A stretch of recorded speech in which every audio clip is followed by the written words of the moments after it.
Hi and hello there, Taurus! Welcome dito sa ating channel. At yun nga, no, ating alamin ang mga mensahe para sa Abril 2026 mo. Yung Tagalog yung pagkabagat ng Abril, tapos English yung 2026, no? Wag na nating ipilit, no? Nabanggitin ko yung 2026 ng Tagalog. So, tingnan na natin, no? Hi and hello there everyone. My name is Yan. Welcome new subscribers sa Training Istam Virus ko. Thank you so much.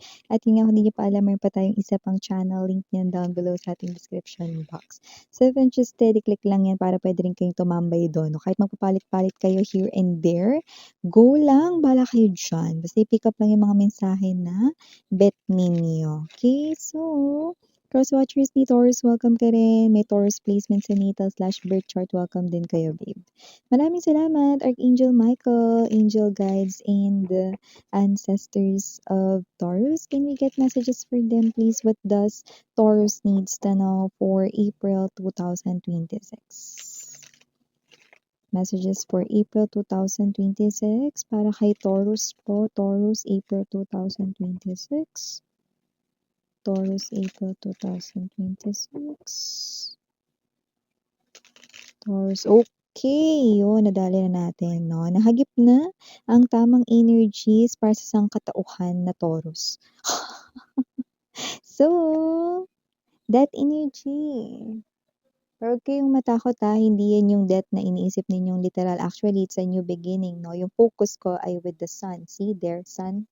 There, sun, you know. Okay. See? At yun ang bridge, ayan no, ang yang bridge na yan mga babes, no, yan yung dalawang poste na yan, no, napapagitnaan ng sun, no, ay moon. Yan ang moon bridge, no, sa moon card energy. So, ibig sabihin, hindi niya alam yan na mangyayari, no, yung new beginning dito. Okay? So, lagay natin yun dyan. Okay. Two of coins right in here para kay Taurus. Para kay Taurus pa rin, Ace of Coins. Andito din ang Six of Wands. Okay, we have here the Magician, Five of Coins, bottom of the deck, the Hierophant energy. Oh, yung ganda. Six of Swords and Ace of Cups. Yan, no? Pero for some reason, nakakuha rin tayo rito ng message na tingnan natin yung next. Yun, no? Nine of Coins energy. Okay, so yun pala ang new beginning mo pala rito, Taurus. Nakikita natin na pwedeng mag-start ngayong April 2026, no? Ay may kinalaman sa Magician in the Six of Wands. No? Ano yun, Miss Yana? Meron ka ritong ma-achieve, tagumpay, success, no? Na parang ang tagal mo ritong parang pinag-pray, no, or winish with the Magician energy. This is something here na minamanifest mo ng kay tagal, no. Muntikan mo na rin tong isuko pero you persisted dito. Kaya nakita ko rito na ito ay magkakaroon na ng positibong pagbabago ng naayon sa gusto mo. So, kung ano man to, nakikita ko rito that people are cheering, no, sa'yo rito. So, ibig sabihin, no, ito ay klase ng tagumpay na maraming tao ang makakita. Okay? Ang nakikita natin dito, maaaring ito ay may kinalaman more likely sa kaperahan mo. Okay? So, ibig sabihin, may mga tao rito, no, na posibleng mag-congratulate sa'yo, no, bumati sa'yo, no, at itong mga tao na to ay nakikita ko na mas mataas ka sa kanila. So, ibig sabihin, no, maaaring literal na baka ma-promote ka dito sa work or tumaas yung salary mo rito, no, or yung rank mo rito sa trabaho, ganyan, no. Or these people cheering right in here, no, ay mga potential buyers and clients mo rito, no, na mas tatangkilikin pa yung negosyo mo. So, nakikita natin dito, no. So, nakikita ko rito na medyo nahirapan ka rin balansehin ang iyo ritong kaperahan, lalo na these past few months, no. Parang medyo naging tight yung ewan ko, yung umabot sa punto, no, na yung pera mo rito, no, ay parang budgeted lang way back then, no, this past few months, pero magbabago na yan kasi may changes dito, no, sa yung kaperahan. Yan, no, mapa may negosyo ka man or may trabaho or both, no. Yung iba kasi dito parehas may trabaho, meron ding negosyo. Pasok din ba diyan, Miss Yan, yung may trabaho tas may sideline din? Oo, pasok rin dito yun, no. So, lumalabas dito, no, Taurus, no, na itong new beginning na to, nakikita natin more likely pagbabago ito sa kaperahan mo.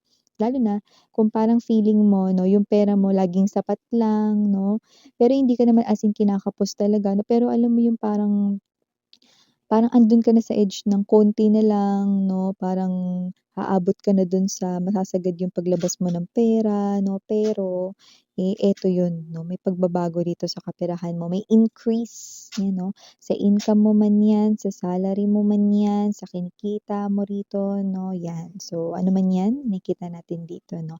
Pero siyempre hindi pa rin mawawala rito mga bibs 'no, yung energy ng, love life, 'yan 'no. Kasi may mga mangilan-ngilan ditong new beginning na tinutukoy dito 'no.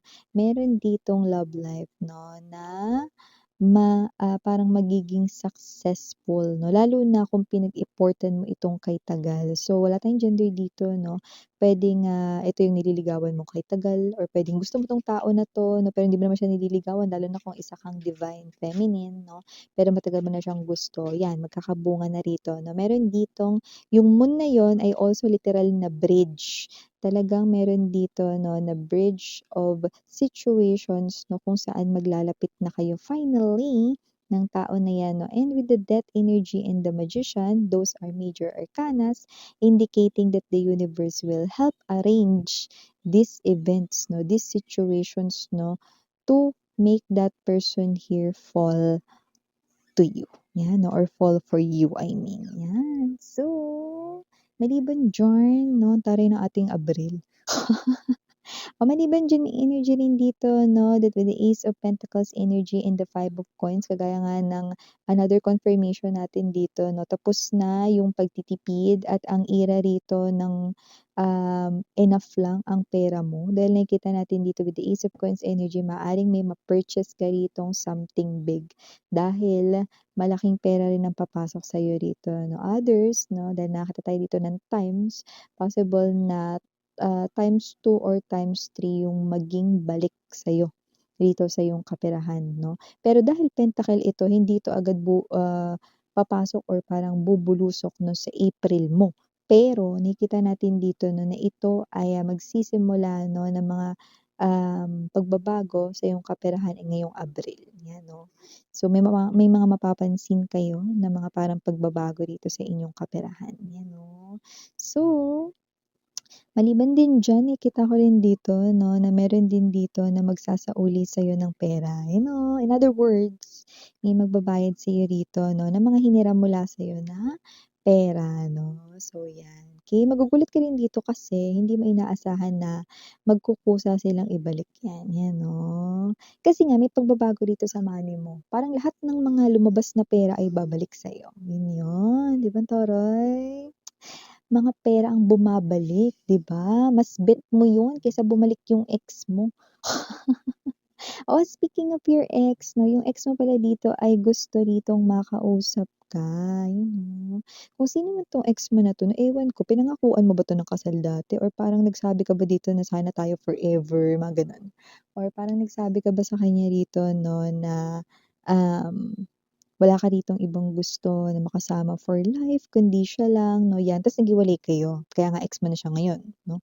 So, regardless kung anong nagawa niya rito but there's abandonment issue, okey, nakikita ko that this ex of yours maglalakas siya rito ng loob sa'yo 'no, sa kainitan ng panahon 'no, summer pa talaga niya itatapat 'no, ngayong Abril. Makikipag-usap siya sa'yo rito 'no, upang ibalik sa fire ang inyong relationship 'no, at siya na ngayon yung tutupad nun 'no. Kung ikaw yung nagpangako sa kanya ng kasal dati, siya ngayon ang magpapangako sa'yo ng kasal 'no. Pero parang hindi na ito necessary or hindi na ito kailangan or hindi mo na 'to kailangan ngayon, 'di ba? So, gano'n nakikita natin dito. Gano'n pa man, eh, lumalabas pa rin dito na makikipag-usap siya sa'yo about marriage, about being together at hindi na magse-separate forever, 'yan yung mga maririnig mo at lalabas sa kanyang bibig, 'yan or labi, mga gano'n, okey? So, maliban diyan may energy rin po rito 'no, na posibleng meron ditong new love, 'yan o, new love na paparating sa'yo rito 'no, new love, hindi mo talaga 'to kilala 'no, pero maaaring galing siya sa malayo. May kakaibang tradisyon or belief or paniniwala, ethnicity 'no, or differences kayo ng taong ito with the Hierophant. Actually, mas high chance na magkaiba talaga kayo ng relihiyon, yun ang nakikita ko dito. Okey, sabihin natin kunwari ikaw ay, Katoliko, siya ay Christian, or siya ay Buddhist, ikaw ay Catholic, no, kahit ano. Okay, wala tayo ditong as in gender and religion, kaya just take only what resonates. But despite of your differences in your beliefs, traditions, this person here will still accept you, will love you. Okay? At kung ang iyo rito 'no na relihiyon ay kailangan talagang magpa-convert 'no, yung iba sa inyo, willing po siyang gawin 'yun, okay. So this person here will love you so much, okay, nang higit sa kanya rito self 'no, and this person is also abundant. This person here is also God-fearing, and this person right in here 'no, single siya rito 'no, and this person here is really searching for that one true love, okay. At ito yung mahahanap niya rito because this person here will see your heart very clearly. Okay? Na ikaw yung makikitaan niya rito no, ng husband and wife potential partner in the future. That's why this person here, i-important ka niya rito. This person is also strong and independent. This person also, meron siya ritong success sa kanya ritong money energy. So, high chance na itong tao na to, no, ay may ipon, may pera, marunong humandle ng pinansyal, at pwede rin, no, na siya ay hindi nalalayo sa iyong edad. Yan, nakikita natin dito. At lumalabas rin 'no, na itong tao na 'to 'no, ay may isa-success pa sa kanyang kaperahan sa future. See? Because I'm seeing a crown sa kanyang head. So whoever this energy is 'no, you are dealing with a king or a queen sa kanyang past life. 'Yun, 'di ba? So maliban diyan, Taurus ng taray ni Taurus talaga kahit kailan talaga kayo Taurus. Maliban diyan may iba pang mensahe rito 'no. So meron din dito 'no, nakikita ko rito na maaaring may mga bilhin kayo ritong ano 'to, mga bagong gamit 'no, sa inyong pamamahay, parang pamamahay. At nakikita ko rito 'no, na meron diyaan 'no, na parang isa sa mga mabibili mo tignan mo maigi, kasi parang may nakikita ako diyan na clover 'no or lucky, hindi yung clover na as in symbol na wala naman miss yan, wala akong nakitang lucky dito. Ibig lang sabihin nun 'no, yang mabibili mo na yan parang meron niyang, free or meron ka pang makukuha na hindi mo nalalaman. Alam mo naman uso na ngayon scan-scan, 'di ba? So, hanapin mo baka may barcode yun, i-scan mo lahat gamit ang cellphone mo. Kasi meron akong nakikita ritong may free diyaan 'no, na magagamit mo rin sa bahay niyo. Kunyari ganito, bumili ka ng bagong ano, um, appliances 'no, tapos hindi mo tinitingnan niya kasi ang goal mo lang 'pag umandar ay okey na 'to. Iba tinitingnan yung box 'no, hindi mo alam may free pala yan. Hindi rin na-mention sa'yo na pinagbilhan mo 'no, lalo na kung sa online mo yan binili. Pero 'pag in-scan mo yun may libre ka pa. Okay, like let's say, meron ka pang free na vacuum or meron ka pang free na microwave 'no. So, tingnan mo maigi yung box 'no, kahit yung mga manual 'no, usisain mo 'yan kasi meron diyan na mabibili ka diyan lalo na kung ikaw 'tong bibili ng online na mga bagong gamit sa bahay 'no. Kasali din ba diyan ma-miss yan yung ano, appliances talaga yung nakikita ko rito, pero try niyo rin yung mga bibili diyan ng mga food, okay, like milk or whatever 'no, 'yan. Maaaring makakuha kayo diyan ng free na discount voucher, 'di ba? So, para sa next ninyong pagbili, 'di ba, discounted na, 'yan. Pero yung iba talaga rito gamit talaga yun, like may free kayong microwave oven or may free kayong ano rito, bread toaster, mga gano'n, okey. So, i-claim niyo na yun, 'di ba? Tsaka yung free na yun, masasabi ko na nabibili yun ng medyo may kamahalan din 'no, pricey yun pero ikaw makukuha mo ng libre lang, 'di ba? O maliban diyan, para sa iyong Abril, maaaring ikaw ito 'no, na mag-isip ka ritong mabuti kasi parang meron ditong mga magyayayang, ewan ko, mga friends ba ito or family 'no, na ngayon ay mag-swimming or mag-outing, sakto kasi summer naman, okey?